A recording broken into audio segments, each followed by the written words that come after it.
Hey guys, welcome back to my channel. On May 13th, Nissan released its financial results for FY 2024, along with a new recovery plan called Nissan. Since I worked in the auto parts industry in Japan, and I'm currently handling Nissan actually, so I watched their live stream twice. And in this episode, I would like to share some of my thoughts with all you guys out there. So why did I watch it twice? Well, the presentation was hosted by Nissan's new CEO, Espinosa, who is originally from Mexico. So the first half was in English, but during the Q&A session, Japanese reporters asked questions in mainly Japanese. The live streams have two separate audio channels for simultaneous interpretation, and I didn't want to miss any nuances, so I reviewed both versions afterward. My first impression is that this new recovery plan is getting a lot of attention. The combined views for both English and the Japanese version of the live streams has already surpassed 40,000 on Nissan's official YouTube channel, and this restructuring led by Espinosa is widely considered the boldest move Nissan's made in years.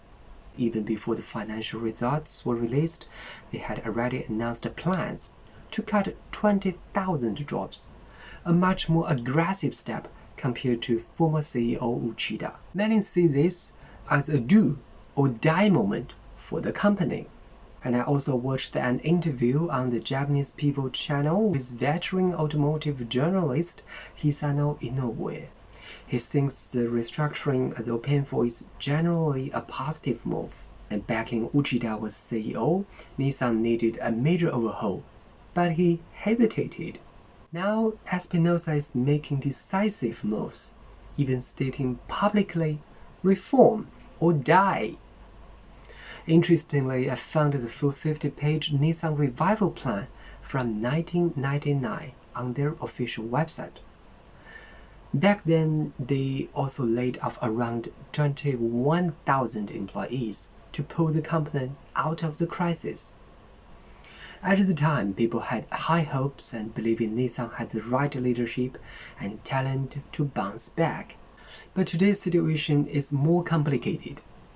Politically, they are facing major headwinds like tariffs under Trump's era policy. And according to the report, this could impact Nissan by up to 450 billion yen.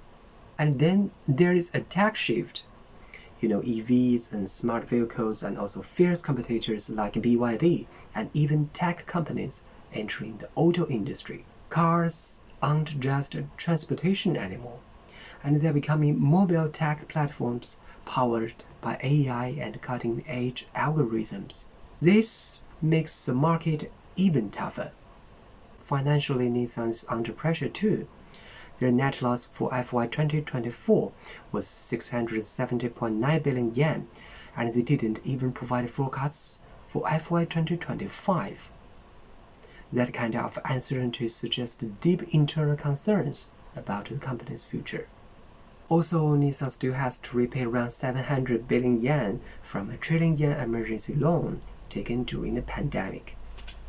Combine that with the cost of laying off 20,000 people, it is clear that the cash flow will be heavily strained. Journalist Inoue also commented on this. Nissan says they have enough cash and credit lines, but with large-scale manufacturers like this, once cash flows takes a hit, things can go downhill fast.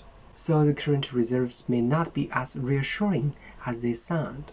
In terms of cost cutting, the plan aligns with what analysts have predicted, and which could help restructuring their expenses as expected. But cutting costs alone isn't enough. The real challenge is driving revenues through compelling new products. And so far, Nissan's growth strategy still looks a little bit vague. And they're also reshaping their partnership, and their relationship with Renault is being redefined. The two may reduce or even dissolve their capital ties, but will continue cooperating in areas like Renault is taking over productions in India. And meanwhile, Nissan is inching closer to Honda. Nissan has extra production capacities in North America, where Honda is looking to scale up, so which opens the door for the two sides to collaborate. Although there is no capital deal yet, and where things, they are testing the waters through the operational level of cooperation. And if Nissan's reforms succeed, future investment talks could happen. In the past, Honda has pointed out that Nissan has 37,000 excess employees, and which just 9,000 personal layoff plan was seen as too soft. This time, the 20,000 cuts might be enough to get Honda to reconsider deeper collaboration. As for factory disclosure, Espinosa didn't mention specific sites during the briefing. But just today, as I was preparing this episode, I saw a report in Yomiuri Shimbun. It said in Japan, Nissan plans to shut down 2 major plants in Obama and also Shonan in Kanagawa Prefecture. This is significant because these have been core facilities since Nissan startup in 1933, and giving them up signals a fundamental restructuring.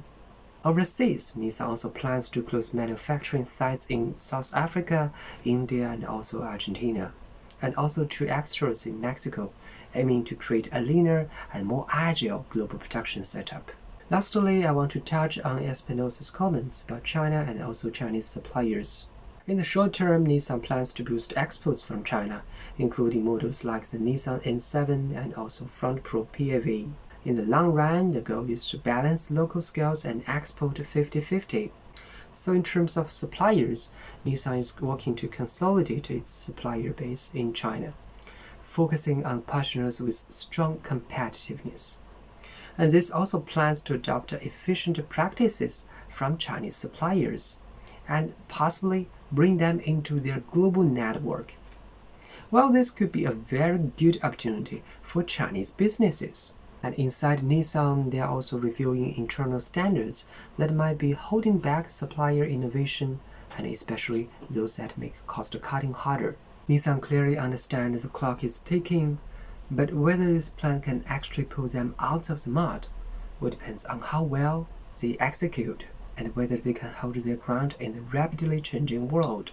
For this century-old company, FY 2025 could be make or break. Do you think Nissan's recovery plan will work? Or is it too little or too late? Let me know your thoughts in the comments. If you find this analysis helpful, don't forget to like, subscribe, and leave a comment. Thanks for watching, and see you in the next video.